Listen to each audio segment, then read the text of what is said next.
32nd regular meeting of the Medford City Council, October 17, 2017. Mr. Clerk, please call the roll. Council Del Russo. Present. Council Falco. Present. Council Knight. Present. Councilman McCurd. Present. Vice President Marks. Present. Council Scarpelli. Present. President Cavio. Present. Please rise and salute the flag. I pledge allegiance to the flag of the United States of America and to the republic for which it stands, one nation, under God, indivisible, with liberty and justice for all. Motions, orders, and resolutions. 17-710, offered by Council Mungo Kern. Be it resolved that the camera system in all the chambers be updated or fixed as soon as possible. Many are complaining of the picture or lack thereof that is being displayed during the recent meetings. Council Mungo Kern. Thank you, President Carviello. After last Tuesday's meeting, I received a number of emails and phone calls with regards to how poor the picture is in the chamber. I then watched the mayoral forum and the school committee forum, and it didn't look too bad, but for some reason, so that was Wednesday, but for some reason on Tuesday, I don't know if it's a coincidence or not, but on Tuesday it was some people were getting just a black screen, could hear the voices but couldn't see people, and then some were getting just images of whether we were wearing different types of, if we were wearing white, they could see only white. It just got probably 5 or 6 complaints, and I just think it's something that needs to be looked into and fixed. So all meetings that are held in these chambers can be seen on TV in an appropriate manner. Thank you. Move approval. Councilor Knight. Move approval of the paper, Mr. President. Vice President Marks. Thank you, Mr. President. I just want to support Council Lungo Kern. We've been discussing this particular equipment here at City Hall for a number of years. I think it's about time that we have our cable companies come up and take a look at the equipment, Mr. President, and make sure that we have the latest and greatest in equipment in that room. Because last night I did view some of the school committee meeting, and the picture was very dark. You had to put the volume up 100%, and I think there's no volume now, which may or may not be good for some people. So, Mr. President, I would ask that we have either Comcast or Verizon or both come up and view the equipment. We have money in the cable contract through the franchise fee for these exact reasons, to replace outdated equipment, and I would ask that that be done also, Mr. President. Thank you. On the motion by Councilor Lungo Kern, seconded by Councilor Scarpelli. All those in favor? Aye. Motion passes. There's no volume, Councilor Lungo Kern? I apologize to the readers at home. There's no volume.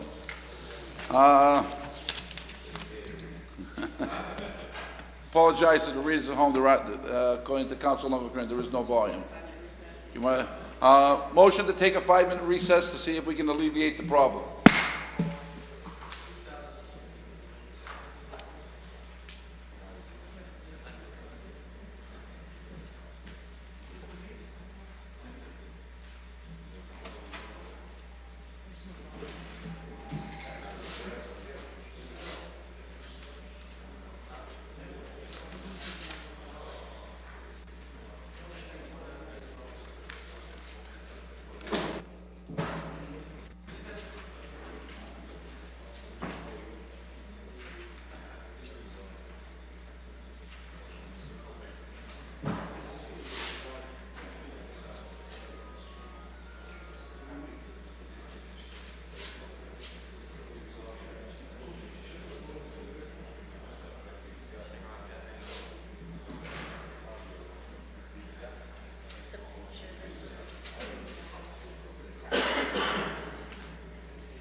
Testing, testing. You going?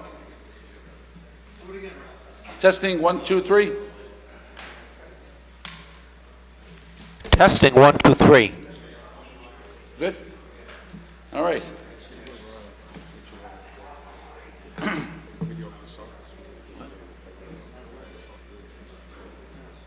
Good now on Comcast. Good now on Comcast. All right.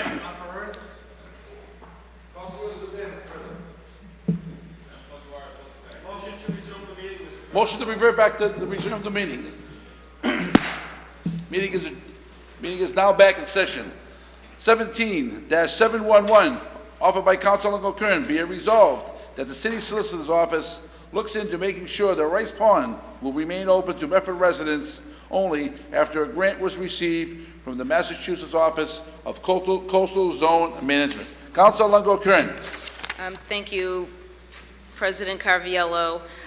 My attention was drawn to an article that was in the transcript last week by a concerned Medford resident with regards to us thankfully getting a grant from the Massachusetts Office of Coastal Zone Management. I think obviously it's a grant that we're going to put to good use, but the resident, and I'm sure a number of residents who frequent the pond, who fought last year to make sure it remained open to only Medford residents, are now want to make sure that that's still going to be the case if we do accept and use this grant. I believe it's a valid question. I would assume and hope that this definitely will stay open to just Medford residents, but maybe we could get a report back just to confirm that and to put residents' minds at ease. I think that would be very helpful. I know we have the solicitor here right now, but I don't know if he's ready to answer such a question. I'm sure you're not ready to answer it, but thank you. Thank you, Mr. Appreciate it. Solicitor. And before the roll's called, the last resolution was with regards, there was a number of people complaining to the picture of the council meeting last Tuesday, and we spoke about, Council Marks and I spoke about the complaints we received, and hopefully we can get that fixed and get the whole system, which we've been asking for, fixed in the near future, because for some reason, sometimes the city council meetings are not being, and no fault of anybody doing the picture, but it just needs to be updated because the complaints were rolling in on Tuesday with regards to the picture. So I move approval on this resolution. Thank you. And ask for my colleague's support. Councilor Knight. Mr. President, this is the first I've heard of the city receiving a grant. Could the councilor tell us a little bit about what this grant is? Councilor Longo Kern. Could you assist Councilor Knight? Yes. In the Medford transcript, it's the rain garden coming to Wrights Pond. The city of Medford is constructing a rain garden at the Middlesex Fells Pond that will help filter out pollutants, including phosphorus, nitrogen, suspended solids, and bacteria. It will also be designed to conserve water. So it's a project they're going to do in the near future. The rain garden project will cost the city a total of $50,000 and is a match project for a $125,000 grant that Medford received from the Massachusetts Office of Coastal Zone Management. I can go into more detail as another few paragraphs, but it was on page A3 of the Medford transcript. The rain garden will contain plants that soak up phosphorus, nitrogen from rainwater before it flows into Wrights Pond. I think it seems like a natural way to remove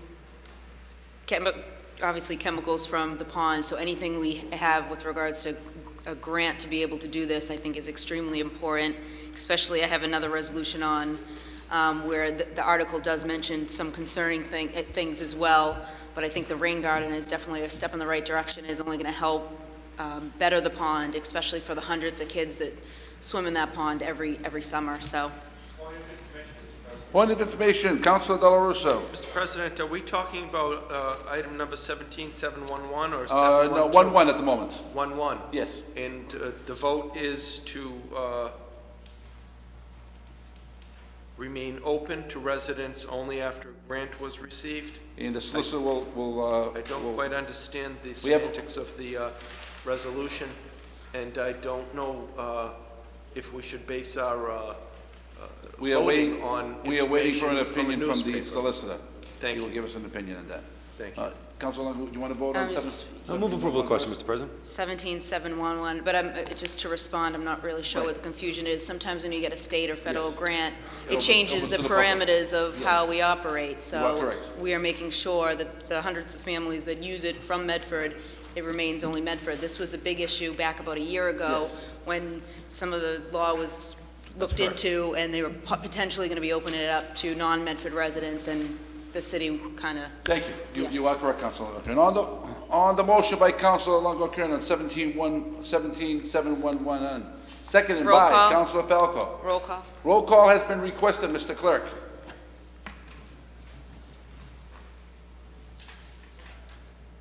Council Del Russo.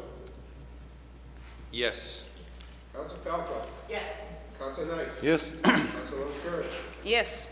Vice President Marks. Yes. Council Scott Pelley. Yes. President Caviola. Yes. 7 in the affirmative, none in the negative. Motion passes. 17712, offered by Councilor Longo Kern. Be it resolved that the Energy and Environment Office update the Medford City Council as to why the city does not test Wright's Pond for certain pollutants that could be caused by runoff of snow, of plowed piles of snow near the pond in the winter. Be it further resolved that once the rain gun is put in place, Wright's Pond will be tested for such pollutants before opening in the summer of 2018. Councilor Longo Kern. Thank you, President Carviello. I wanted to bring this up. I had a second resident email me with regards to the same article.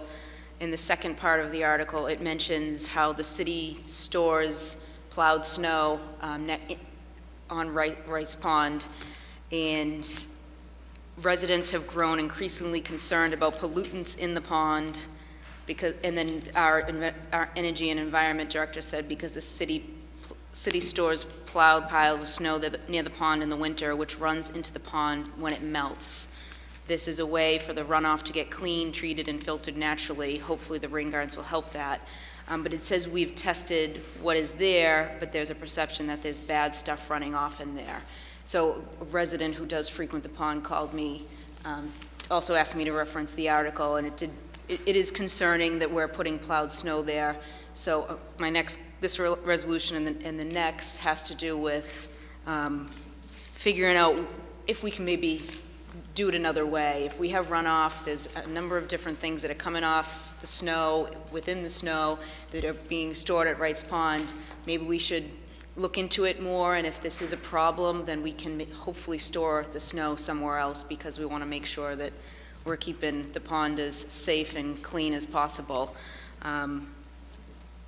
I know that a resident was interested in the topic. I'm not sure if I can name him, but did reach out to the director of the Mystic River Watershed Association, who thought that piling up snow and allowing it to run into the pond is a poor choice. So I think this is just something that definitely needs to be looked into.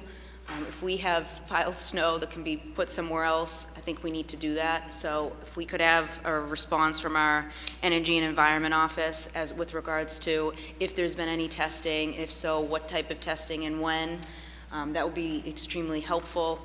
And if we haven't, then maybe we should see how the rain garden goes. Once it's implemented, then potentially do some testing. That's obviously not my forte, but if we could kind of figure out what's going on here, it would be much appreciated. Thank you, Councilor Longo Kern. On the motion by Councilor Longo Kern, seconded by Councilor Falco. All those in favor? Aye. Motion passes. 17713, offered by Councilor Longo Kern. Be it resolved that the Medford City Council be provided a list of all places that plowed snow is stored during the winter months. Councilor Longo Kern. Thank you, President Carviello. If we could just have the Department of Public Works and/or the administration let the City Council know where snow is kept when we take it off our streets. I think that just goes hand in hand with the prior resolution to try to make sure we're storing it in the right place. Thank you. On the motion of Councilor Longo Kern, seconded by Councilor Scott Pelley. All those in favor? Aye. Motion passes. Motion to take papers in the hands of the clerk. Seconded by Councilor Del Russo. All in favor? Motion passes. Offered by Councilor Marks. Be it resolved that the electronic speed sign be placed on Emerson Street and a 25 mile per hour sign be posted. Vice President Marks. Thank you, Mr. President. I received a call from a resident on Emerson Street who said because the street is a cut-through, cars are speeding down, and where we purchased recently 2 electronic speeding signs, I would ask that one be placed on Emerson Street. And in addition, the city has moved from the 30-mile-hour speed signs to now the new ordinance, which is 25, which was enacted by this council and by the Traffic Commission. I thank the chief who's here tonight, that additional signs be placed on our secondary roads, Mr. President, that alert residents of the new speed, which is 25 miles an hour. Thank you. On the motion by Council Marks, second by Council Del Russo. All those in favor? Motion passes. Offered by Vice President Marks. Be it resolved that the sidewalk at 349 Fulton Street be replaced in the interest of public safety. Vice President Marks. Thank you, Mr. President. This has been on the sidewalk list for some time now, and the resident asked me to try to expedite because of trip and fall concerns. So I would just ask that this be sent to Mr. Kerens and DPW in the interest of public safety. Thank you. On the motion by Vice President Marks, seconded by Council Del Russo. All those in favor? Motion passes. Offered by Vice President Marks. Be it resolved that the rodent issue in North Medford and Wellington be discussed. Vice President Marks. Thank you, Mr. President. Residents are probably aware on the Somerville Medford line in South Medford, there's been an issue for a number of years with rodents, and the city embarked upon a program which monitors and sets out traps in particular areas. And now I'm receiving complaints in the Wellington area, some of which may be due to the bridge construction that's going on and some of the other development. But I've been getting a number of complaints of rodents in the Wellington area. And just recently I received 2 phone calls on North Medford up at the top of the heights where they're seeing rats in the area, Mr. President. So I would ask that the city immediately set up some type of monitor or activity to try to nip this in the bud, Mr. President. Thank you, Mr. Vice President. Councilor Del Russo. Mr. President, I resent the fact that South Medford has been singled out as a place for rats. Secondly, I want to thank always the Department of Public Health, which has been proactive over the years in an urban area where rats are part of the landscape, but that does not mean we have to suffer their incursions. So thank you to the Board of Health. We've suffered an uptick in their activity over the summer months because of some of the work done on the Green Line Extension project, Mr. President. It is no doubt that the work done in the Wellington area has certainly moved some of them, and that may be exacerbated as we're entering the winter months, and our little furry friends are looking for a place to bed down for the winter. So I hope that the Board of Health will not only exercise their own discretion on this matter, but urge the contractors in the area who are required to bait and monitor to step up their efforts. Thank you. On the motion by Vice President Marks, seconded by Councilor Del Russo. All those in favor? Motion passes. Offered by Vice President Marks. Be it resolved that the construction equipment left on Mangle Street be removed in the interest of public safety. Vice President Marks. Thank you, Mr. President. There was some road work done on Mangles and that surrounding area, and some construction equipment has been left alongside the road for a period of time, and residents are concerned and would like to see the equipment moved, Mr. President. On the motion by Councilor Marks, seconded by Councilor Del Russo. All those in favor? Motion passes. Offered by Vice President Marks. Be it resolved that a pedestrian crossing button be added to the blinking lights at the corner of 9th Street and Middlesex Avenue. Vice President Marks. We're probably all familiar with this particular intersection at 9th and Middlesex. It's right at the entrance to Cappy's on Middlesex. And some time back, the council actually pushed our state delegation to get a working blinking light We tried to get a full set of lights there, but we were instructed by the state, because of the proximity to the intersection of Wellington, that that wouldn't be feasible by the state traffic engineer. And now I'm asking, Mr. President, if anyone has ever had to traverse there, they'll realize that the light blinks, but no one stops. And to get across, you're taking your life in your own hands. So I would ask that this be sent to our state delegation, where Middlesex is a state road, requesting that the addition of a pedestrian crossing button be added to the blinking set of lights. Thank you, Mr. Vice President. On the motion by Vice President Marks, seconded by Councilor Dela Russo. All those in favor? Aye. Motion passes. Offered by Vice President Marks, be it resolved that the car parking lot receive a speed bump and a slow down parking lot signs be installed. Vice President Marks. So, Mr. President, this Saturday I was at Car Park, and I had a number of residents that were attending a birthday party in the tot lot come up to me and said, "Do you realize when you're coming up Fulton Street, where the street branches off, that there's no indication that you're going into an actual parking lot, which is car park, and cars are still going at the same clip as if they were on Fulton Street?" And it really is a very dangerous situation. Their suggestion, which I think is great, and I know we have the chief here, would be to put at least some warning signs that you're entering a parking lot. This is no longer a road. And secondly, I'd like to see a raised crosswalk, but I know we have those movable speed bumps that the city is putting around the community in a way to... Chief, would you mind coming up? We'd like to put you on the spot, Chief. Chief, name and address for the record, please. Leo A. Sacco Jr., 227 Elm Street, Medford, Chief of Police. Just if you could address, do you know what I'm talking about when Exactly. you come up Fulton? Yes. Is there a way that we could kind of address maybe some signage and possible speed bump? I know raised crosswalk is expensive. Yeah, the raised crosswalk issue is somewhat out of my control. We can recommend, but we can't force it to happen because of the cost factor. Of course, the temporary speed bump is doable. I'll speak with Mr. Kerens to see if there are any available. Signage is the simple thing. We can post that area that technically there's no outlet when they go straight. And a lot of times when cars are coming straight up Fulton, they just go straight and they think they can connect with the rest of Fulton, and they can't. Right. So post it at that end, and then, you know, the speed limit, the posting for children playing, playground.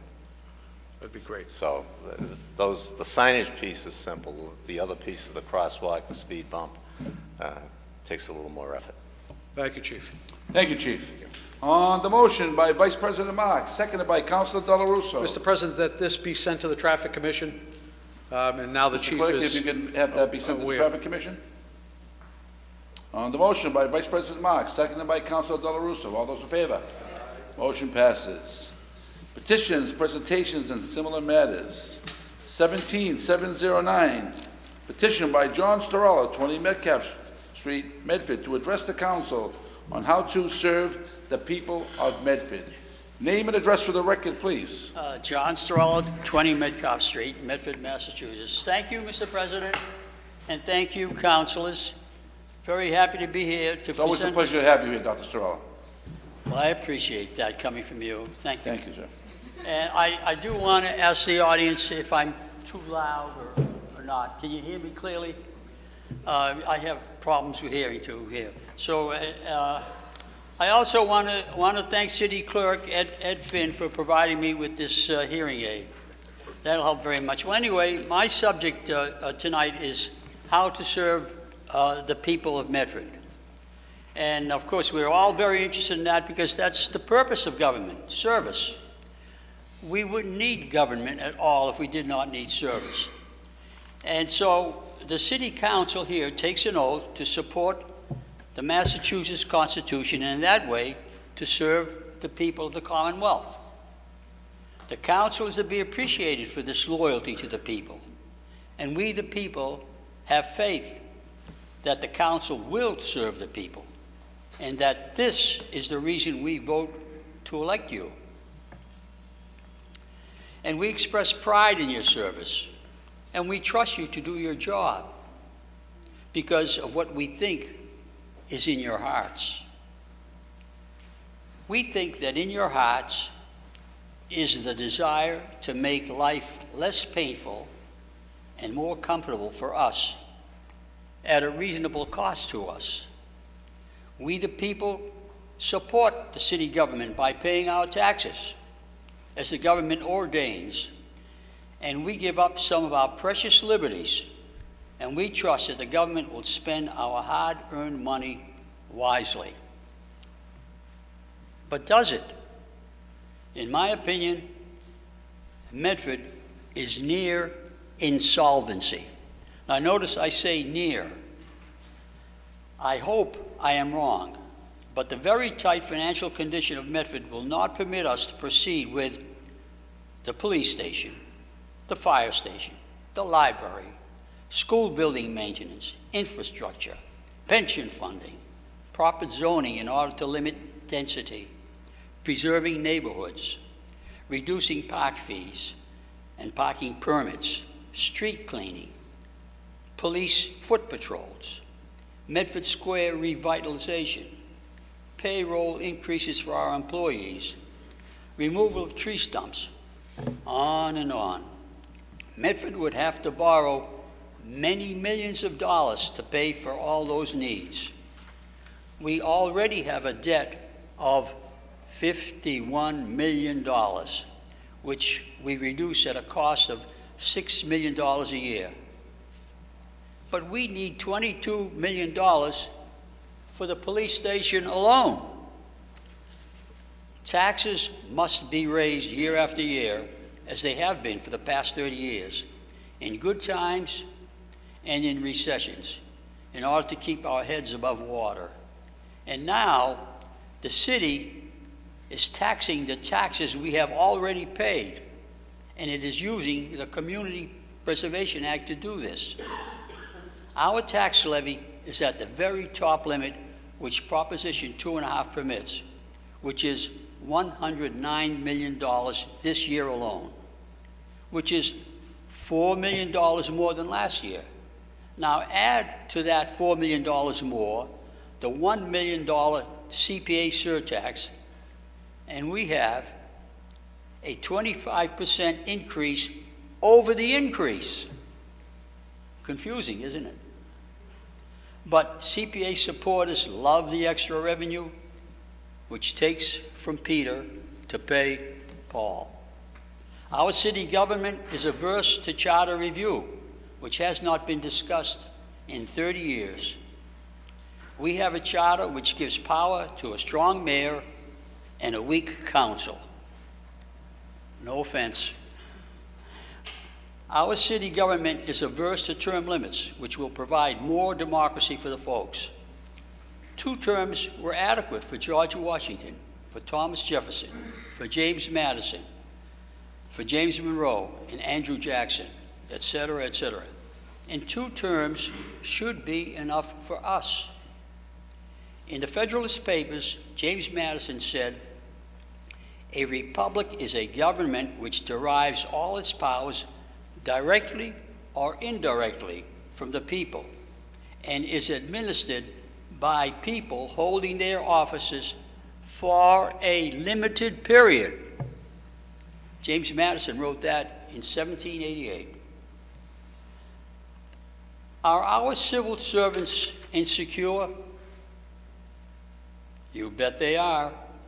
For what other reason would they seek public office over and over again? I wish the mayor and the council could shed their insecurities. Incumbency is selfish. Have you noticed how the promise of increased revenue makes incumbents ravenous? They should feel secure in their ability and power to give of themselves outside of politics. Yes, to give. Now there is the way to serve the people of Medford. The incumbents must get out of the way. We have 1 mayor and 7 councilors, and they stay for many, many years. Each councilor is paid $30,000 a year, which is more than $750 for each meeting, like this one. But we have 36,000 registered voters, and many of them would be happy to serve without compensation. Why? Because they are by nature generous people. We must urge our voters to vote out the career politicians, to drain the Medford morass, and to vote in the outsiders, because the People's City Council, now listen carefully to this, has been co-opted by the school committee. Yes, as I see it, the school committee infiltrates and then runs the city council. This is a case of the tail wagging the dog. Let me explain. The mayor is chairman of the school committee and is compensated for that position in the school committee budget. A majority of the city council has connections with the school committees. Some have relatives on the school payroll now. And another school committee member may be elected to the city council this year, having finished 7th in the primary elections. The city council votes to accept the school budget as it is presented by the superintendent of schools and the school committee each June of the year without making any significant changes. We just don't know where the school committee ends and the city council begins. No one favors education more than I do. All of my fulfillment and the fulfillment of my 4 children is due to education. But our school committee, which also rules the city, does not educate. The school budget compensates all of them very, very well. The cost to the city of Medford is probably $13,000 a year for each enrolled student. That's very high. And yet, the record is regrettable. Our next generation must be saved. We must serve all the people of Medford. We must vote out the incumbents. Thank you very much, Thank Mr. you, President. Dr. Storella.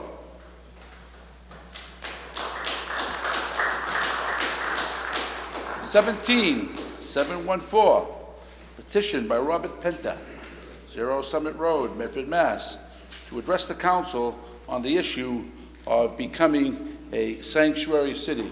Before Councilor Penta, by former Councilor gets up, I'd like to read something that the City Council passed unanimously in November of 2016.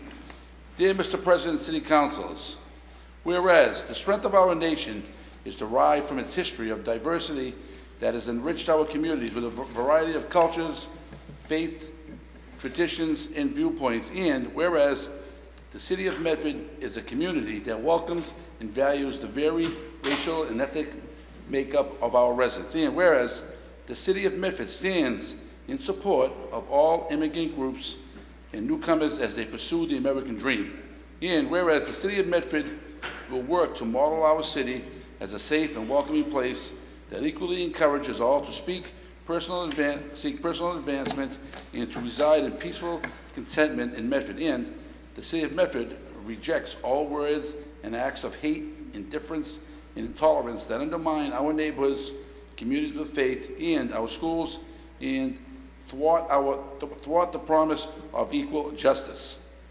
Whereas our nation was founded on the fundamental principles that all persons are entitled to equal protection of law, equal opportunity, and the enjoyment of civil and human rights. Now, therefore, the City of Medford proudly supports the Medford Conversations Project to promote dialogue and the collaboration of race in Medford and beyond. And signed, Mayor Stephanie Burke. And this was passed on a 7-0 motion by the City Council. Name and address for the record, please. Robert Penta, 0 Summit Road, Medford, Mass., former member of this august body. I come here to address the City Council on this important issue. that has important but different consequences depending on what side of the issue that you might be on. At the outset, I want to address and thank Curtis Tuden for propelling this issue before our citizens of the city of Medford. Since this is an election year and we're all running for office, those of you that are and those that might be candidates running for office, boasting about all the wonderful accomplishments and the hard votes that you had to take, to me, this is a very important issue, and I think it's an issue that needs to be presented and discussed, and to have everybody, including the mayor, the city council, and the school committee, take a position on this issue. Because isn't it weird when we think about our America today and you see all the things that are taking place, whether it's before the National Football League or little pop-wanted kids, the use of our American flag, the national anthem, seems to be at issue. In our culture, it seems to be an issue. But where are we going with all of that? I don't know. You know, Sanctuary Cities had its beginning here in the United States back in the 1980s. Central people from Central America left their country here looking for political refuge because of the oppressive nature that was taking place. And what took place here in this country, and the churches, many of the churches throughout this country, they took these folks in, believing them to be, in need of help, and for which we did, we helped them out. But that sort of like has morphed itself since 1981 to what it is today, addressing itself to sanctuary cities. And as a result of sanctuary cities becoming what they are and having a different interpretation, you, Mr. President, just read something that was dated November 21st, 2016.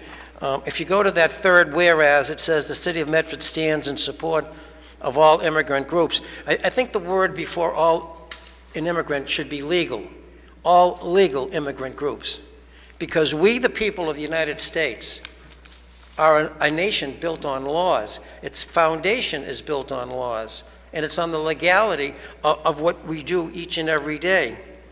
And it seems that because of all this illegal immigration that is taking place in this country, have we as a country now forgotten the fact or gotten to the point where everybody has a right? We're giving everybody rights, but nobody wants a responsibility. But the responsibility that's being borne each and every day is the Mr. and Mrs. America, Mr. and Mrs. Medford taxpayer. I cannot think of any prouder comment than something that's written on the banner of the VFW and Mr. Gavin. It says, all lives matter. Everybody's lives matter. White, black, blue, green, I don't care what nationality you are. If you're here in this country and you're here legally, or you have the proper legal documents, earning your way to become an American citizen, your life matters. And for those folks that come here illegally, that's in and of itself the question that's before us right now. We as a community are very generous to so many people.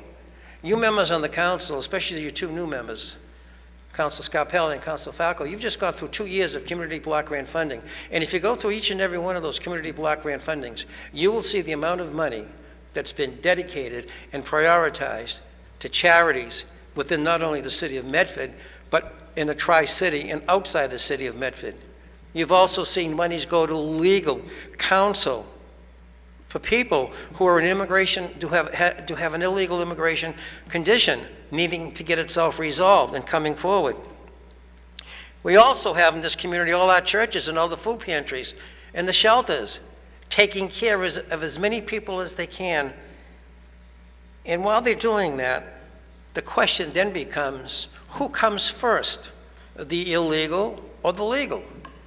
And I think a sanctuary city in and of itself presents that particular situation. Like I said, again, depending on what side of the issue you're on. Sanctuary cities throughout this country, and there's 200 of them right now, that bar the use of government resources to enforce federal immigration laws. And they also allow illegals charged with crimes to be released without notifying federal authorities. Now, in a report that was submitted in December of 2014 to Congress, it stated that more than 30,000 convicted criminals have been released by ICE at the end of 2014. and they have gone back to the states, to the cities and towns that they came from. But inclusive of those crimes, there was 173 homicides, there were 373 sexual assaults, there were 186 kidnappings, and there was 14,014 drunk driving charges to individuals that did not have a license. There were more than 30,000 convicted criminal citations issued during that time.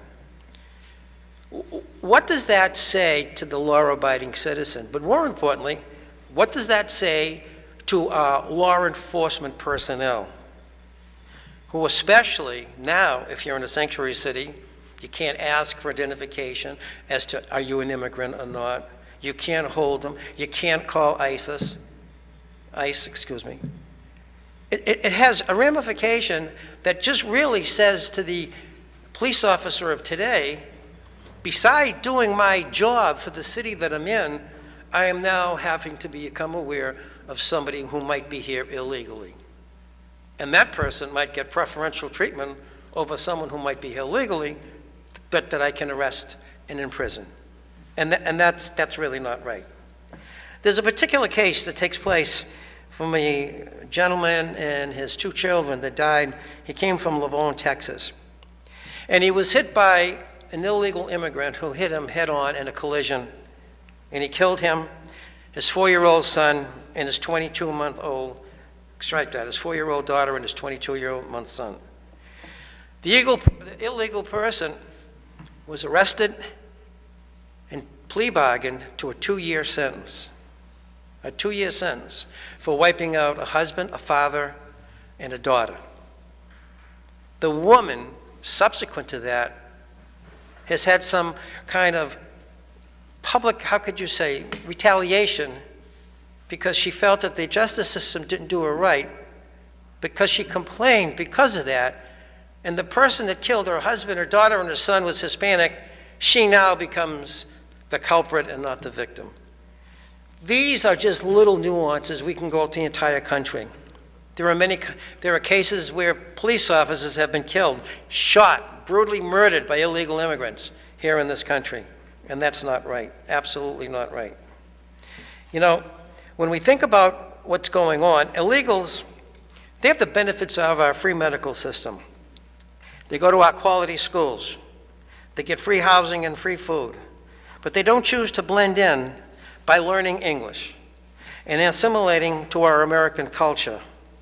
And further, by committing crimes outside or inside the community or the state that they're in, it adds a definite cost to our police, to our public safety, to our public education, and to Mr. and Mrs. Medford and Mr. and Mrs. America. So the question then becomes, on a sanctuary city, you folks are running for office. I haven't seen one of you yet say or put anywhere in your literature, just one gentleman so far, he's in the back of the room, made the point that he is for sanctuary cities. I commend him for it. He took his position. It's a very important issue to be discussed. Because if you're telling me that you're abiding by this November 16th, strike that, November 23rd resolution, well, this smacks of all the ingredients of a sanctuary city. Either we are or we're not. And I think you counselors and every candidate running for office needs to take that position. And the reason why they need to take that position, whether you're for or against, in a common level-headed society, while we don't have to agree, we can respectfully disagree. And that's where I think we need to be going here in this community. You know, when you say we're a welcoming community, as a matter of fact, there's a billboard coming in on Route 93. It says we are a welcoming. We've always been a welcoming committee. We've got the 3rd largest black population in the Commonwealth of Massachusetts, and we've had it for years. And slowly but surely they're leaving because nobody can afford to stay there anymore. The cost of housing in this community has gone completely out of control. Makes no sense at all. And if this present administration keeps wanting to put housing all over the place, and if this council doesn't want to review zoning, that's what's going to happen. You're going to have a city so out of control, you're not going to be able to understand what's going on. And Dr. Starella was right.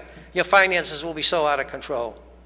And if you add a sanctuary city to the mix, then please explain why you're doing it, and please let the people know, as a candidate for office, that a sanctuary city, you're either for it or against it. Mr. Penta, you're running over your time that was allotted. I think this is a very important issue, you know? We have a 10-minute time frame. Okay. There are other people that would like to speak. Okay, all right. So I appreciate it if you could wrap it up. I think the bottom line, my comment would basically, I don't think any city council, any mayor, any school committee person, or anyone should tell a police department how to do their job, especially whether they're legal or illegal.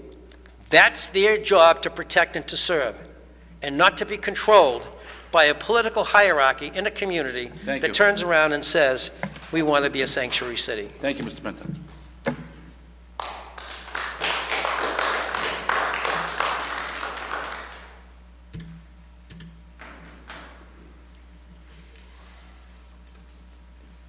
Name and address for the record, please.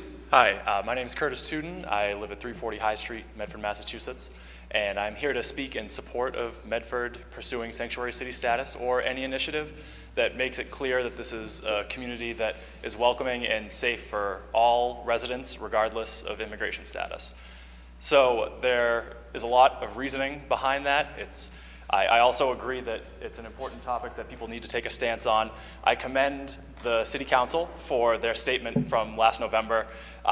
It definitely got a point across that you were trying to make. I commend the mayor and the police chief for expressing and assuring me in different conversations and other residents that Medford doesn't practice the tactics that are what sanctuary city status tries to address.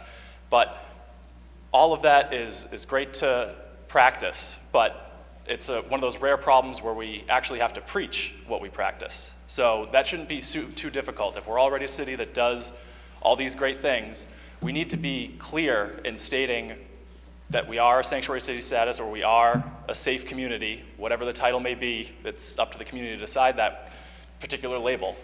But we need something that's clear so that all residents in the community can understand it.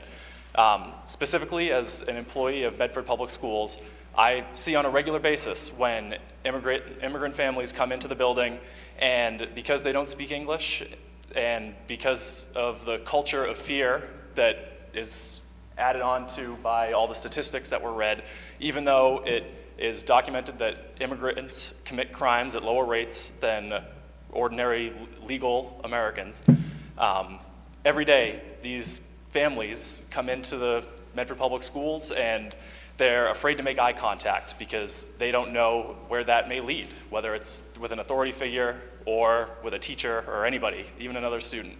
I wish, as someone who doesn't speak another language, that I could hand them a piece of paper in any language that clearly explains that being part of Medford Public Schools is a right of all students, and that in this building, or really in all city buildings, you shouldn't feel discriminated against or in danger in any way, whether that's in a classroom or talking to a police officer or talking to a firefighter, going to an emergency room.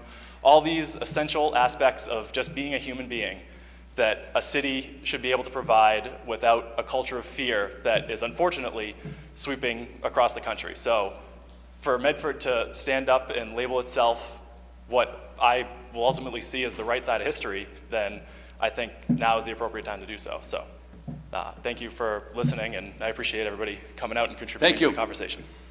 Thank you.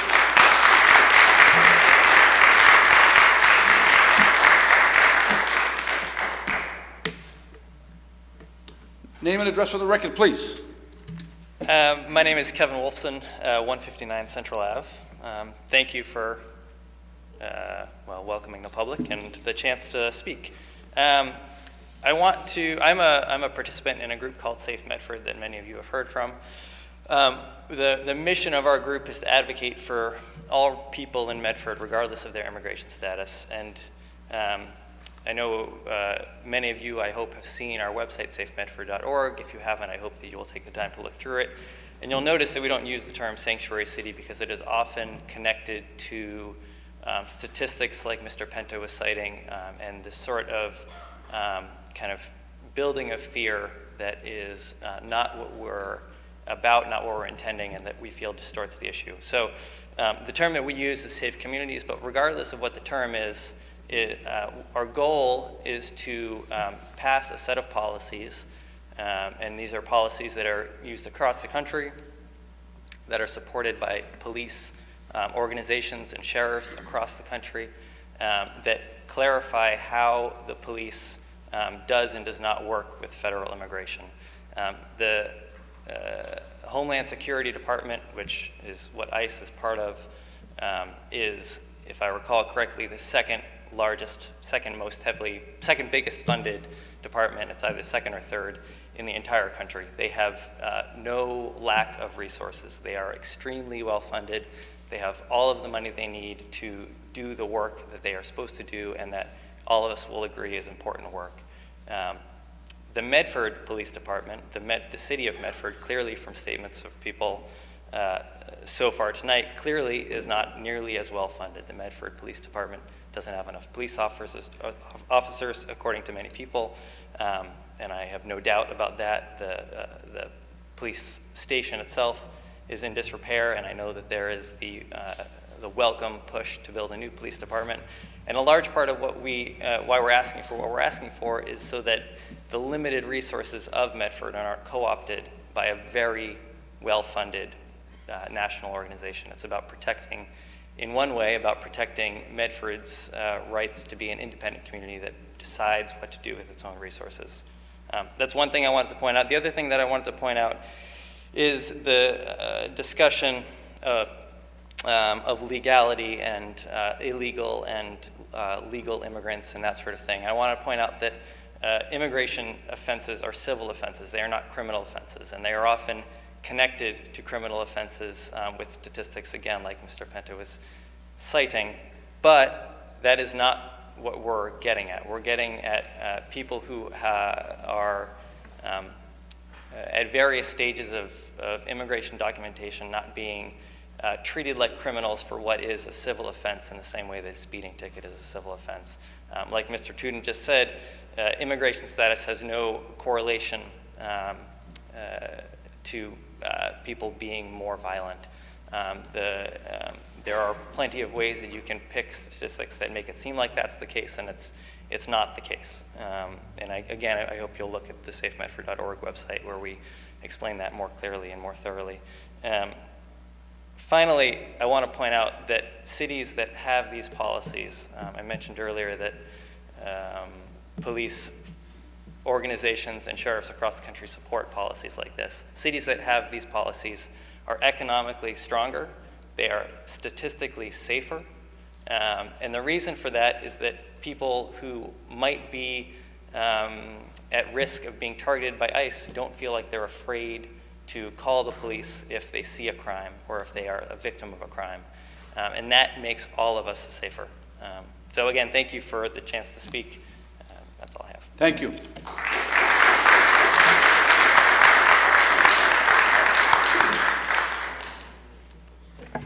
Maria Name and Stott, address for the record, please. 122 Boston Avenue. Good evening. Thank you all for the opportunity to be here, and thank you for serving. This is a service. I'd like to give you just a few facts. I am a lifetime member of the NAACP. I am a member of Safe Medford. Before I give you 4 facts, I want to say that my husband was an immigrant, and my in-laws were immigrants. And the thought of my child coming home from school one day and her grandmother or her dad not being there is insane. Less than 3% of 11 million undocumented residents have been convicted of felonies, compared to 6% of the general population. Undocumented residents are ineligible for programs like SNAP and TANF and non-emergency Medicare, yet they pay into our Social Security system. It's true, some newly arrived immigrants do go to our public schools, but second and third generation immigrants stimulate our economy. Unauthorized people, undocumented people, pay about $12 billion a year in state and local taxes, and this is cited from 2015. Immigrants with little English and limited job skills do the jobs that Americans often don't want to do. We are a richer society when we are an inclusive society.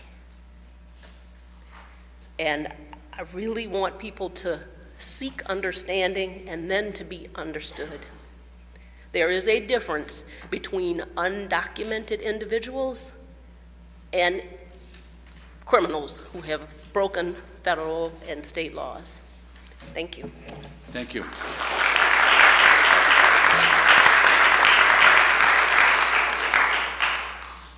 Name and address for the record, please. Thank you, Mr. President. I'm Robert Capucci of 71 Evans Street. Over the centuries of this nation, we've always welcomed immigrants to the United States. Me personally, I encourage more immigration to the United States, especially if it's from countries that oppress their people in any way.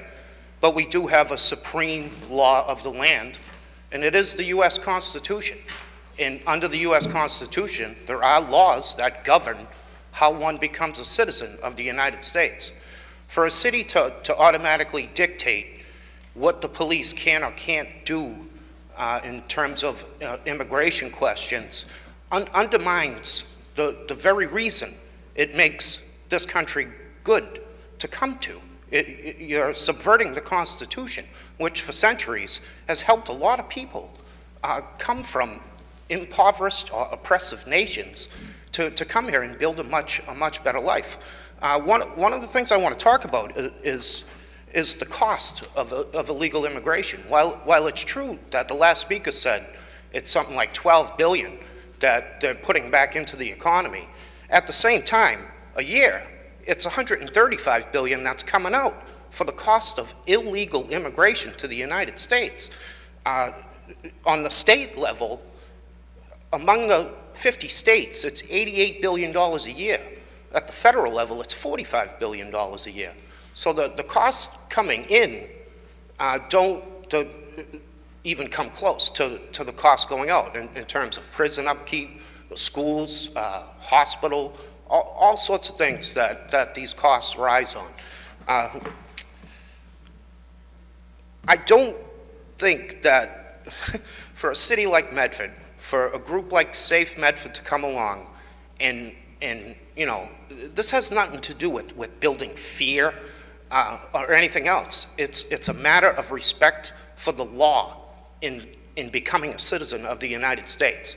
It's an affront, in my opinion, to the many millions of people who have come here the legal way, to all of a sudden just basically grant amnesty, which is essentially what this is, by dictating to the police that, quite frankly, I don't think the city council has really the experience to tell police officers what their policies should be.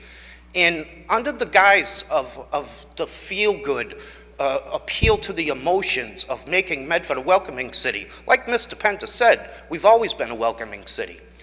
I'll leave you with this question. Is Medford being a welcoming city by basically subverting the rule of U.S. constitutional law by not enforcing it, by policy? Or would we be a welcoming city by doing something very simple that this city does not do?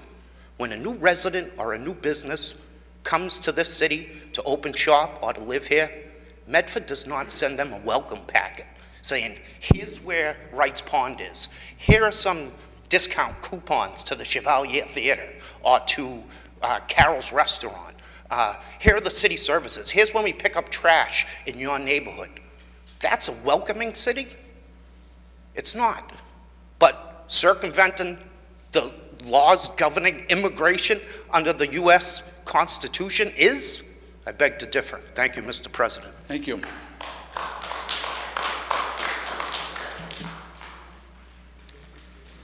My name is Rachel Bandrop. I live at 19 Fulton Street. I am a part of Safe Medford, and I've also been a part of the People Power as well. And I would just like to clarify that we have not been dictating what the police should be doing. We have been asking them to put their current policies in writing so that that can be used to ensure people that they are not going to be treated in such a way. We're not saying do this, we're saying we appreciate that you are doing this.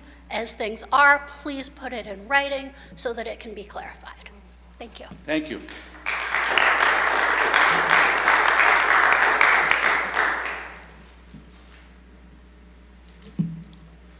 Good evening. Name and address for the record, please. I'm Munir Germanis. I live at 3 Summit Road, and I appreciate the opportunity to address this group. I am a naturalized citizen. My wife and I became citizens primarily because we happen to be well educated. We both have PhDs. So it was very useful for various businesses to work and hire us. There are many immigrants who unfortunately don't have that luxury. And I think basically welcoming means welcoming for all and not welcoming just for the educated.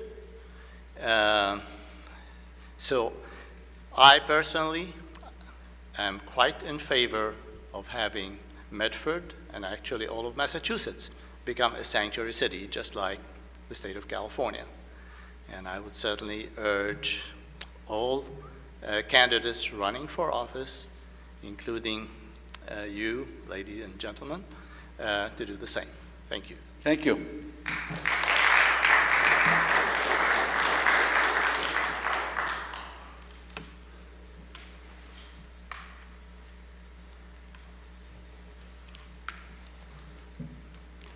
Thank you. Name and address for the record, please. Eileen Lerner, and I live at 9 Adams Circle in Medford. For all of my adult life, I have worked with immigrants. The past 25, I've been teaching English to adults. I agree it's a good idea for immigrants to speak English. Where are the programs? Where is the money? People come here, they have to work hard to support their families, you know, and often they don't have cars, and they're maybe working 2-3 jobs, and they don't have the time to learn English. Sometimes when people are laid off from jobs, they get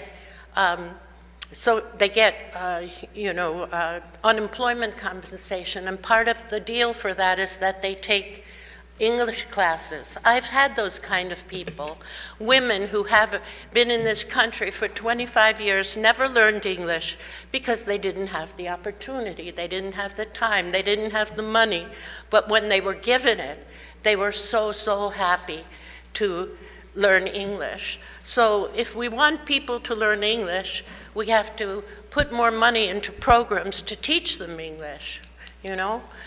And also, you know, that talking about immigrants and criminals is so deceptive because immigrants and undocumented immigrants have a much lower rate of crime than American citizens do. Most of them are just too busy trying to survive and doing lots of jobs that Americans don't want to do. And who is it who decides who comes into the United States? Isn't it a bunch of white men with privilege and power and money? You know, who says that a woman from Honduras who's fleeing domestic violence and gangs can't come in? Can we keep it down in the back there? Someone is speaking. Thank you. I apologize. That's okay. And to talk about the flag, but not to mention slavery, the legacy of slavery that we're living in, to talk about disrespect to the country when we're not talking about all the numerous black people that we've seen slaughtered by white racism, by white supremacy. And when people object to that, when people stand up and say this is wrong, or they take a knee, or they protest, then the issue becomes the flag. and not discrimination, not unjust killings. It's so deceptive. You know, my grandparents came here from Poland. I wouldn't be alive if they hadn't been able to come here. I appreciate the United States so much, and my life, and the life of my children, my grandchildren, and my new great-grandchildren. And I want the same rights for other people. I've met these people. They're good people. They contribute to our country. They do a lot of jobs that other people don't want to do. I recently had hip replacement surgery. And who were the people that were taking care of old people in this country but immigrants? And believe me, I didn't ask them if they were documented. I didn't care if they're documented or they're undocumented. I'm glad they're here. I'm glad they're safe. I'm glad they're contributing to our communities with their skills and their money. I mean, right now, we've had an instance where down on the Cape, they had trouble staffing the hotels and the restaurants, right? And people lost money down there because they didn't have enough immigrants like they used to have.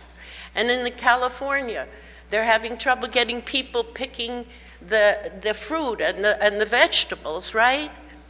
You know, you may want to call them illegal or whatever you want to call them, but they've done a lot of work for our country, and they haven't been treated fairly a lot of times.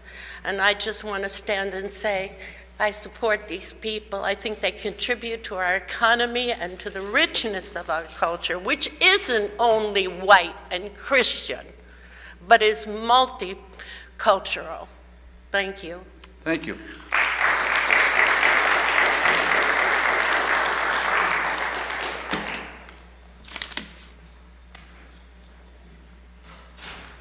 Good evening. Name and address of the record, please. Joanna Hicks, 15 Talbot Street.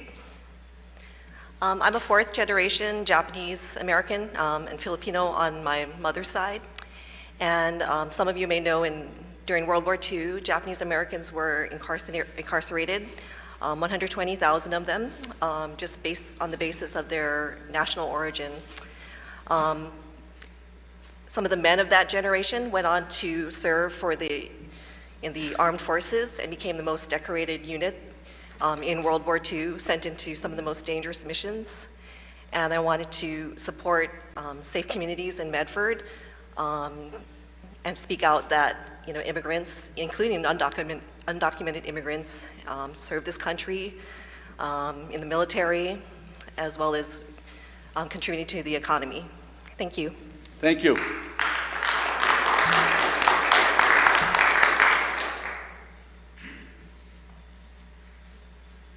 Good evening. Name and address of the record, please. William Graves, 69 Stanley Avenue. I'm also a member of Safe Medford, and in addition, I'm an immigration lawyer, and I've been practicing immigration law for about 20 years. I think that having Medford become a safe community and declaring itself a safe community is a good idea. And I think it promotes safety in the community. I don't think it subverts the law. It certainly doesn't subvert the federal law in any way. Immigration law isn't really constitutional law, it's statutory law. Congress basically has the power to make laws governing immigration, and it's enforced by the executive branch. It's primarily civil law, as Kevin had pointed out earlier. Not much of it is criminal law, so when people are here without documentation or expired documentation, they're here in a civil violation, not a criminal violation. In recent months, I think the climate of fear has greatly increased, and I certainly see this in my practice. I get calls from parents who are afraid to send their kids, their U.S. citizen kids, to school because they're afraid that they may be questioned about the immigration status of one or both of their parents. And I try to let them know that that's not the case and that won't happen. People are afraid to go out, and I think that people are afraid to call the police when they're a victim of a crime or if they witness a crime. They're afraid to come to City Hall to complain about a landlord. And I think that creating a safe community and Medford declaring itself a safe community will make all residents, all members of our community, the people with whom we live, to feel welcome and to feel welcome to communicate with the police or with the city. That's all I have to say. Thank you. Thank you.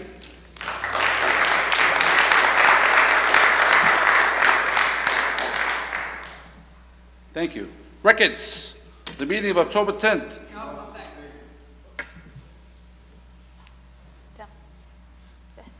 Name and address of the record, please.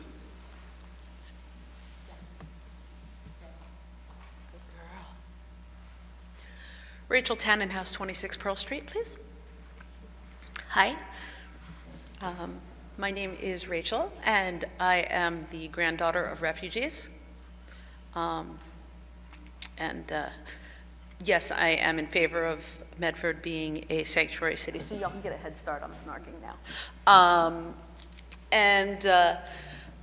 My grandmother, who is 97, came here as a refugee, and I don't know, or I haven't really asked whether or not she got here legally, because I don't care, because I'm pretty happy to be alive, and also Hitler. So, frankly, if people are escaping genocide, I think that really that is a situation that I don't get to do a lot of judging about. Now, I'm pretty sure that there are a number of people in the room who have studied their history. So if you have done so, then you know that much of the rhetoric around immigrants today is very, very similar to the rhetoric around Jewish refugees in the 1940s, late 1930s, early 1940s. Really, really very similar, talking about crime rates, talking about loyalty to the country, talking about who are we really letting in, talking about who's a real American. And I just want to make that really clear that a lot of people, some of whom are relatives of mine, died because of that sort of rhetoric. I'm not really interested in a community where we let that happen again. One of the things we talk about, one of the things that we say is never again. And I really feel that as a member of a community who, every few years or so, somebody pops up and tries to wipe us out, we've gotten really good at looking out for this kind of thing. Real good. We know it when we see it. And I also feel like there have been some logical fallacies that have been going on here. For example, if you're really excited about the statement that all lives matter, then you have to believe that all lives matter. And the question is, do they? Or is it just the people that you decide matter? You can't say all lives matter and then in the same breath say, but not yours. Not these. These do not have, these can't be safe here. I also agree with the statement that, obviously, God forbid somebody in this room gets attacked or robbed or anything like that, and there's a witness who is undocumented. You're on your own under these current circumstances, because they're not going to get sent back to a place where somebody's trying to wipe them out. And I should point out, by the way, that in my family, nobody ever asks my family if they are here legally, because they pass because they're white, and nobody cares, and nobody stops and checks you if you're white. So, I think that when we also talk about who's here and who's getting checked and who's not, it's really clear that we only mean certain, even if you don't think you mean it, you really only mean certain subcategories of folks who are undocumented. Also, I love how people who generally espouse small government are really okay with our police department being federalized and with the federal government telling our local police department what to do. That doesn't really follow logically. What we are saying is that a federal agency cannot come in and commandeer our local police department and use their resources to do their work with a sanctuary city. And so my question again is, are you for small government, or are you only for some small government?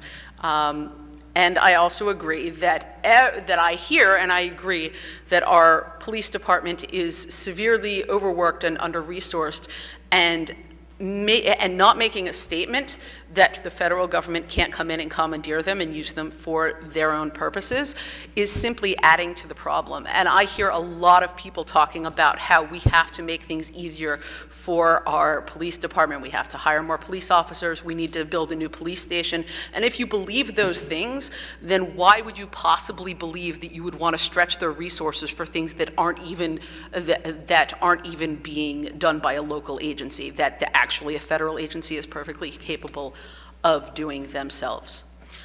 I feel like this is a situation where we want to be on the right side of history, because my family has seen what the other side of history looks like. And it ain't pretty, and it killed a bunch of us. And if you think anything different is going on in the countries that are specifically, the numbers are being cut down on, if you think anything all that different is going on in Syria, if you think anything all that different is going on in Sudan, then maybe you haven't studied your history all that well. I hear Medford public schools are pretty good. You should go take a class.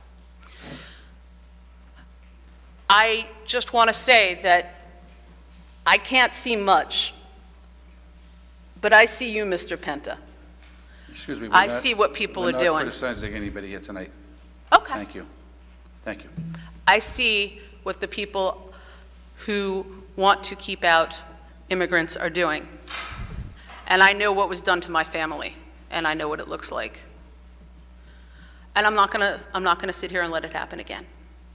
So yeah, I am really, really in favor of all the candidates stating their position on this, because I want to know who to vote for and who not to. And I think actually we're all in agreement about that. We all want folks to make a statement on these things because we know where we fall on this, and we want to know who to vote for. So I think that's something we are all on the same page.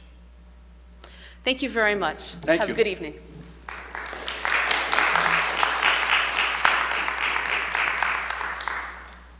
Good evening. Name and address of the record, please. My name is Anthony D'Antonio, and I live on Yale Street in Medford. It's a pretty hot topic here, but I'm going to tell you something right now. You can take all the statistics, all the figures and everything, just throw them out the window, because everybody skews statistics. But what's really aggravating is these people come up here and they say, well, my family did this, and my family did this, and I'm that. We're all part of the same group. We've all, in our families, every single one of us, have had people that have bled and died in fields and far away from here, okay? But the thing that really aggravates me is if you notice the tone, it only took a matter of 10 minutes before we got into white privilege, okay? We're responsible for everything in this world that goes wrong. Well, I'm sick and tired of that. You can't legislate behavior on somebody. Everybody, I don't understand this culture of fear. I haven't seen that. This city, Medford, was more diverse than it is now when I was growing up. And everybody, that's right, they are immigrants. We're all immigrants here. And there's all ways to come in here. But what they're doing is they're making it very divisive because it's them against people that have a different point of view. So if you have a different point of view, you're on the wrong side of history. Well, that's a bunch of baloney. So I just want to tell you that nobody is saying you can't come here or anything like that. But if you take a real good look at it, we've had a botched up immigration system for years here.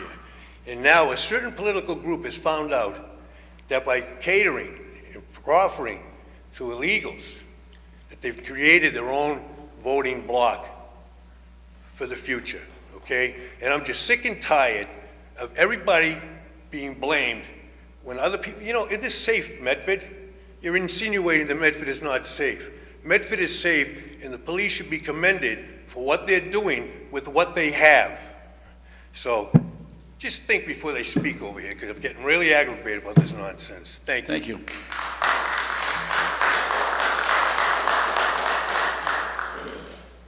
Name and address for the record, please. Andrew Castanetti, Cushion Street, former Medford City Council candidate. October 17th, 2017. We're all immigrants, except for the Eskimo and the Indian, plural. In a perfect world or a perfect country would not even have borders.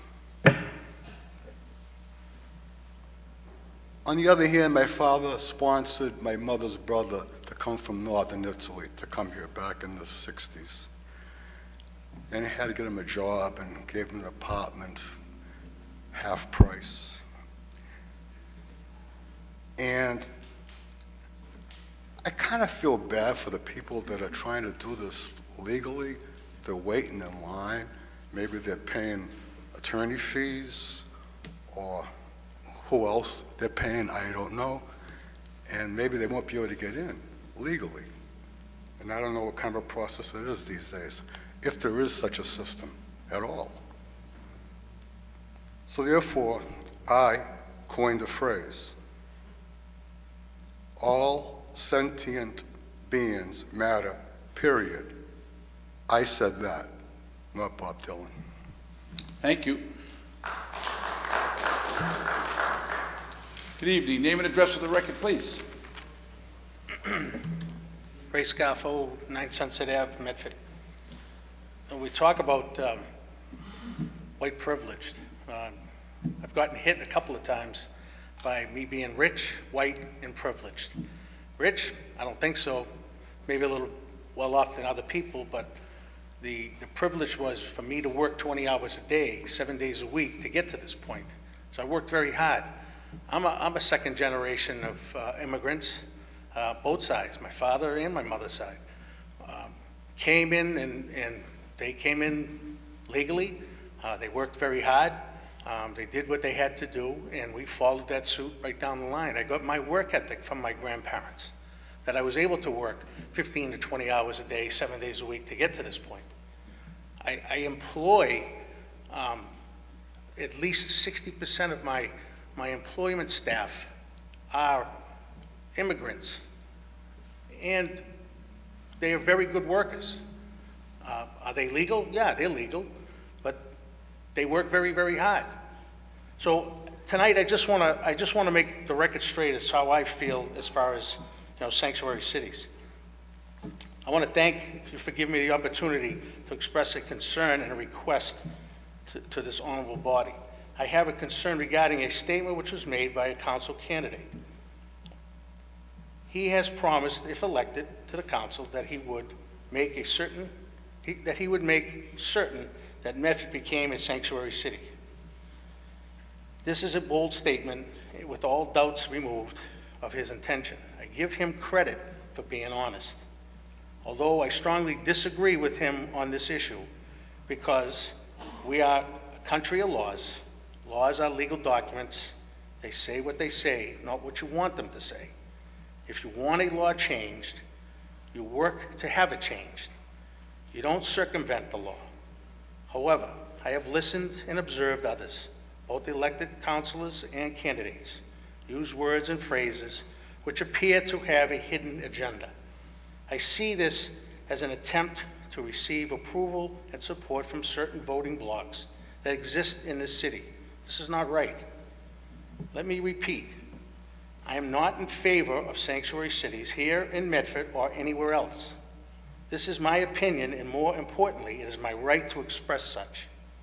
Therefore, I'm requesting that all city councilors and candidates make it known by a simple yes or no whether they are for Medford becoming a sanctuary city or not.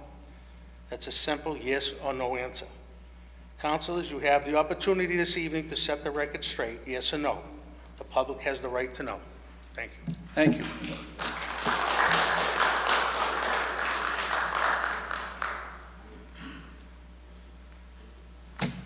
Name and address for the record, please. Robert Penticero, Summit Road, Medford, Mass. First of all, for the young lady behind me, I'm not a white privileged individual. I've had to work for everything in my life, starting at 5 o'clock in the morning for 8 consecutive years, driving a canteen truck, being held up 3 times, shot at twice. But I didn't give up because I knew what I wanted to do. I wanted to get a college education and go forward with my life. And that's what I did. I did not come here tonight to be decisive or have people become decisive. I came here tonight to present an issue, thanking Mr. Tootin, who made the acknowledgement that he is for a sanctuary city. It's a subject matter that needs to be discussed. The statistics that were given are actual statistics. You can't get away because they're not lying. And for the other lady who indicated that the crime rate for the individuals who are undocumented are less than regular American citizens that are documented and are legal, that in and of itself spells to the question of the police department. They're doing more work because they have to deal with undocumented illegals over and beyond their regular course. Now, are all of them bad people? Absolutely not. Do they deserve a fair shot? Absolutely. And if they have to have some political intervention, which is taking place right now in Washington, so be it. But the fact of the matter is this. I stand here and I resent the fact if anyone, any 7 of you or anyone in this audience, who wants to turn around and say, because I was born white, that I am privileged, that is false, that is wrong, and that is a lie. And you should be ashamed of yourself for saying that. Thank you.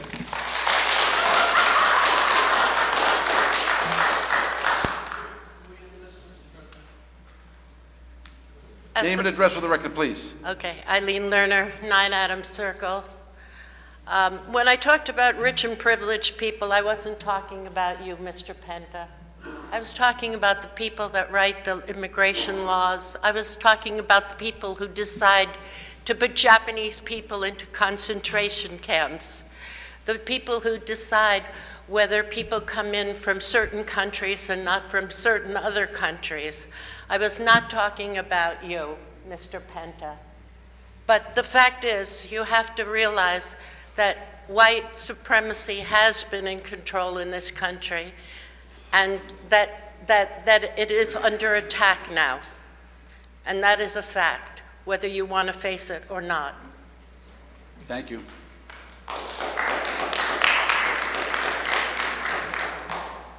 Good evening. Name and address for the record, please. Good evening. My name is Shelley Kroll. I live at 8 Boylston Terrace in Medford. I've been a Medford resident for about 30 years.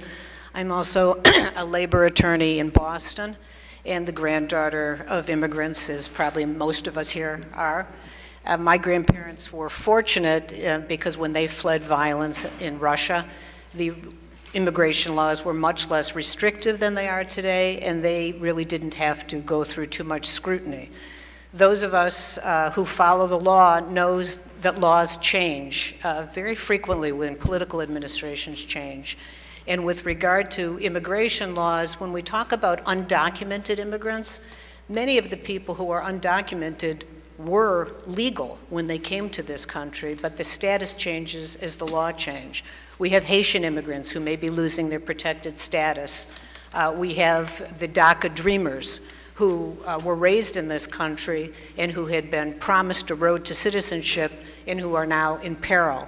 So it's not only the immigrants that are fleeing violence, as our grandparents did, but immigrants who came here legally who can now find themselves undocumented and at risk.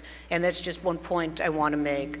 Then secondly, I very much applaud the speaker who talked about having a business and working hard to establish a business that employs good immigrant workers. Most of our grandparents worked very hard so that those of us who followed them could go to school, become professionals, pursue businesses, work with our hands, whatever it took. But what I can tell you from my labor practice is that there are a lot of companies who are unscrupulous, and they employ undocumented immigrants in order to keep wages low, in order to violate safety laws, and to imperil all of us. It's that kind of competition that lowers the bar in a community like Medford and other communities. And as long as you have immigrant workers who are in fear of complaining and reporting crimes or complaining about safety violations, you stand at risk that that is going to bring down the standard of living of everybody in our community. Thank you.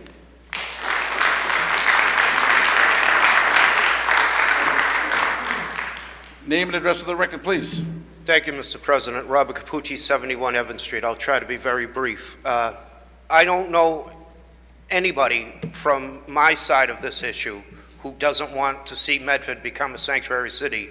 I didn't hear a single one of them say they oppose immigration. In fact, I started out when I first spoke saying I encourage immigration, especially from other countries where there's oppression or just subpar living standards. It's difficult to embrace this issue on so many levels. But I really think I mean, people want to come up here and say that, just saying that the reasons why we're for honoring the law is somehow related to the Nazis or white privilege. And then they want to say that the statistics we bring up are fear-mongering it's just a little hypocritical, Mr. President. I also want to address the point of being for limited government, but also being for a police force in Medford that's not a full force. It has nothing to do with limited government. It has everything to do with government's first duty, in my opinion, which is protection of the citizens. We are about 30 officers insufficient on our police force. In the current policy of not asking immigration status, if that's what the police department now deems fit, then that's what I support. But make no mistake, what the policy for the Safe Medford group is to actually put into law, taking away any possibility of police asking, should the question arise about immigration status. It was actually President Obama who put forward the Secured Community Program, which Massachusetts never actually signed on to, which automatically, if there was any question of immigration status, that fingerprints and mugshots had to be sent to ICE. Massachusetts never joined on to the Secured Communities Program. I really don't know why. And whether it's not constitutional law or state law, I mean, there's no skirting around with legal jargon. The fact that there are laws that govern legal citizenship in the United States. And my side of the argument is that we just honor these laws. It has nothing to do with white supremacy or Nazism. It's just a simple matter of respecting the law, because we are, as the Founding Fathers said repeatedly, a nation of laws, and those laws have to be respected. Or you're circumventing the very reason why it's a good country to come to. And finally, one of the things that gets established when you establish a state or a city as a sanctuary city, you're creating a magnet for illegal residents to come to, which makes it pretty easy for ICE and for who was ever in power of immigration to know where to go to. So it's actually not a service to undocumented illegal residents of the United States. You're actually putting a target on their back. Thank you, Mr. President. Thank you.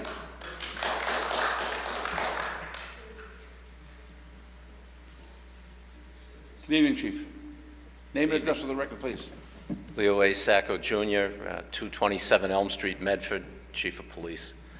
I'm sorry, I don't mean to belabor your meeting. I know you're almost ready to move on to the next topic, but a few things were mentioned tonight that I have to clear up. I'm concerned about the people who are at home watching this and thinking that Medford is not a safe city. First and foremost, Medford is a very safe city. It's a very welcoming community. All you have to do is look at the real estate transfers and see what the prices are for the homes that are being sold in the city. People want to move to this community. People want to live here. People like this community because it is a safe community. I don't have the statistics with me this evening, but I can tell you this, that our crime rate in this city is much lower than our surrounding communities. And that's one of the reasons why people want to live here. The low crime rate is directly related to the hard work of the men and women of the Medford Police Department. But beyond that, it's due to the work of the residents that live in the city, all residents that live in the city, that are willing to call and report a crime, report a suspicious activity, report that they've been involved in, they've been the victim of a crime. And that's one of the things we're concerned about as a police department, that we don't want to stifle that. We want everyone to feel comfortable to come forward to the police, to report being a victim of a crime, to report what they may have seen in other criminal actions, which will help us to keep the city safe. Now, it was said earlier by some members that were before this rail that the police department is being told what to do. The police department is not being told what to do. The police department is following the same practice and procedure that we've followed for many years. I've been a police officer 36 years in this city, 27 of them as chief. Nothing has changed. We do the same thing today that we did pretty much 36 years ago. So my entire career, we've been following the same practice and procedure. I can tell you that I've very rarely asked anyone if they were a citizen of the United States. But if I put the handcuffs on someone and arrested them, there's a procedure that we follow. They come to the station. They are booked. In the booking, we get all their information. They are fingerprinted. The fingerprints go to the FBI. FBI shares them with other entities. So it goes to the state, then it goes to the FBI, and they share it with the other entities. And sometimes it can be 10 minutes, sometimes it can be 2 hours, sometimes it can be as much as a day. We'll get something back saying that that person is not who they say they are, because all arrests are backed up by fingerprints. And that's the only time we really know when someone may be in this country illegally. They may have been deported before and sent back. And there isn't anyone in this room, there isn't anyone in the city, anyone in the state, or anyone in the country that doesn't want to see violent criminals arrested and dealt with regardless of their status. And I can assure you that they're not running loose because the Medford police are being sloppy or they're ignoring something. If they're out there, there's maybe some other glitch in the works, but it isn't the part of the police department. We make the arrests that need to be made. Sometimes I can tell you that it hasn't happened, at least in this past year, but I can tell you since probably November when the elections happened, in January when that administration took office, the fear factor rose. Now, it's probably because of all of the rhetoric about immigration enforcement, but nothing changed over the past several years, or from the past several years. Everything we do is the same as what we did before. And we check everyone that we arrest, and they go to Somerville District Court. If ICE calls us and said, we have a detainer for the person that you have, we don't hold them based on that detainer. We already had them under arrest for another charge. If they make bail or they end up being transported to Somerville District Court in the morning, ICE is told where those people will be. And that's the extent of it. We do not serve as ICE agents. Civil immigration laws are primarily the responsibility of the federal government. It's been said, we don't have the resources to go knock on doors and check statuses, nor do we really have the interest to do that. What would we do if we found them? Would ICE be able to respond and help us? They probably would not. By the same token, we're not being deputized to work as ICE agents. But if they call us because they're in the middle of something, if it's an officer safety issue, yes, we'll go help them to make sure that they don't get hurt or that no one else gets hurt. But I can tell you we have not had a situation in the city of Medford that resulted at least in an ICE detainer that I know of. We have made several arrests, major league drug dealers, and we've sought information from ICE. And in a couple of cases there were detainers issued. But those were serious criminal element that's bringing poison into our community, and they had to be dealt with. And I don't think anyone disagrees with that being done. But I don't want anyone in the public, anyone that's watching this, or anyone in this room tonight to think that the Medford police are going easy on crime or easy on the immigration issue. We work within the realm that we're dealt with, and we do the best that we can with what we have. No one is going to escape what needs to be done, but we're not going out there looking just for the civil violation. That's not our focus. I think everyone agrees that we have far more important things that we need to do. But getting back to the main issue, Medford is a safe city. Whatever you want to call it otherwise, this is a safe city. People come here, and we have great police officers out there doing a great job. We definitely need more, but we're only as good as the information we receive from the public. So we want all segments of the public, documented, undocumented. We want people coming forward to, if they're a witness of a crime, to come forward and tell us what they saw. We don't want anyone to be quiet, and we don't want a segment of the community to be victimized because they're in fear of coming forward that they'd be exposed. They'd no doubt be a victim of robberies on a regular basis. So thank you for your time. I just wanted to clear that up. If you have any questions, I'd be glad to answer them. Thank you, Chief, for keeping us safe. Pretty safe.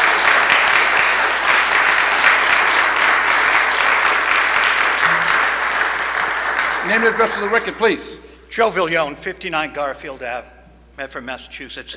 I have great respect for the Medford Police Department. The majority are fine men and women.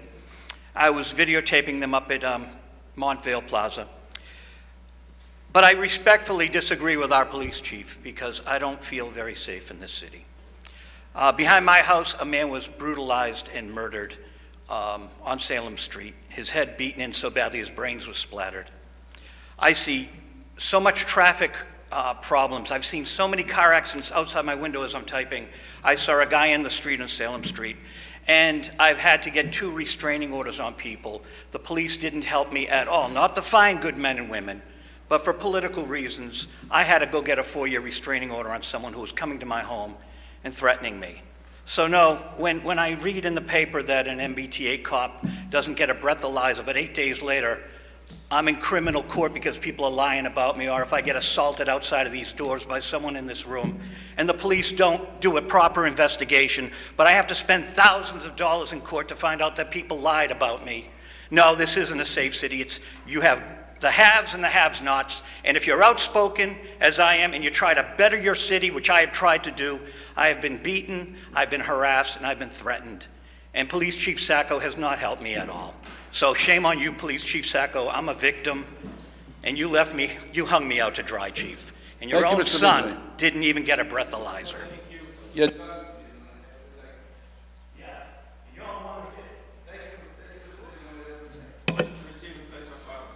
Thank you. Records of the meeting of October 10, 2017 were passed to Councilor Knight. Councilor Knight, how did you find those records? Mr. President, on page 223, there is item 17689, Amendment B. Councilor Marks made it, and Councilor Scott Pelley. This item will not change. I will not approve the record as amended. On the motion by Councilor Knight to accept the minutes as amended, although seconded by Councilor Della Russo. All those in favor?